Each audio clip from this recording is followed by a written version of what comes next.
2024లో చాలామంది సెలబ్రిటీస్ వైవాహిక జీవితానికి గుడ్ బై చెప్పేశారు. పిల్లలు ఉన్నప్పటికీ మా విడాకులకి అడ్డం కాదు అన్నట్లుగా చాలామంది విడాకుల బాట పట్టారు. వారిలో కొందరికి సంబంధించిన ఫొటోస్ని ఈ వీడియోలో మనం చూసేద్దాము.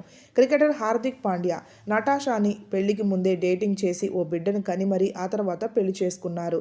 ఇక పెళ్లైన కొన్నాళ్లకే వీరిద్దరికీ డిఫరెన్సెస్ రావడంతో విడాకులు తీసుకుంటున్నామంటూ అందరికీ షాక్ ఇచ్చారు. వైవాహిక జీవితానికి గుడ్ బై చెప్పేశారు. మ్యూజిక్ డైరెక్టర్గా వరల్డ్ వైడ్గా ఫ్యాన్స్ ఉన్న ఏఆర్ రెహమాన్ గారు పెళ్లైన 29 ఏళ్లకు భార్య సైరా గారితో విడాకులు తీసుకుంటున్నట్లుగా అందరికీ షాక్ ఇచ్చారు. ఇక బాలీవుడ్ స్టార్ హీరోయిన్ ఈషా డియోల్ భరత్ అనే వ్యక్తిని ప్రేమించి పెళ్లి చేసుకుంది. 11 ఏళ్ల పాటు మ్యారీడ్ లైఫ్ని ఎంజాయ్ చేసిన తర్వాత ఇద్దరు పిల్లలకు తల్లిదండ్రులైన తర్వాత డివోర్స్ తీసుకున్నారు. పేరెంట్స్గా విడిపోము, హస్బెండ్ వైఫ్గా విడిపోతున్నామంటూ చెప్పుకొచ్చారు. ఇక నటి ఊర్మిళ 2016లో మోసిన్ అనే వ్యక్తిని పెళ్లి చేసుకుంది. ఈ జంటకి ఇంకా పిల్లలు లేరు. పెళ్లైన 8 ఏళ్లకు వీరిద్దరు విడిపోతున్నట్లుగా రీసెంట్గానే సోషల్ మీడియాలో కూడా అన్ఫాలో చేసుకొని మరీ అఫీషియల్గా అనౌన్స్ చేశారు.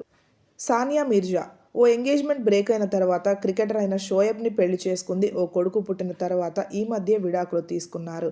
అయితే విడాకులు తీసుకున్న తర్వాత షోయబ్ రెండో పెళ్లి చేసుకున్నాడు. కానీ సానియా మాత్రం కొడుకుతో ఒంటరిగానే ఉంటుంది. ఇక పెళ్లిపై తనకి ఆలోచన లేదు.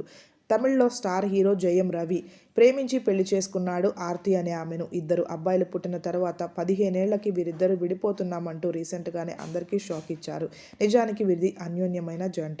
ఇక మ్యూజిక్ డైరెక్టర్, నటుడిగా అందరి అభిమానాన్ని సంపాదించుకుంటున్న జీవి ప్రకాష్ చిన్ననాటి స్నేహితురాల్ని 13 ఏళ్ల పాటు పరిచయం ఉన్న సింగర్ సైంధవిని పెళ్లి చేసుకొని ఓ కూతురు పుట్టాక ఈ మధ్య కాలంలోనే విడాకులు తీసుకుంటున్నామంటూ చెప్పుకొచ్చారు. వీరందరూ దాదాపుగా ప్రేమ పెళ్లిళ్లు చేసుకున్న వాళ్లే. పెళ్లికి ముందే మనసులు కలిసి ఎంతో కాలం అర్థం చేసుకొని మరీ పెళ్లి చేసుకున్నారు. అయినప్పటికీ పిల్లలు పుట్టిన వారి గురించి కూడా ఆలోచించకుండా విడాకులు తీసుకుంటున్న ఈ సెలబ్రిటీ సమాజానికి ఏం మెసేజ్ ఇస్తున్నారు అంటూ చాలామంది వీరి విడాకుల తర్వాత నెగిటివ్గా మాట్లాడుకుంటున్నారు.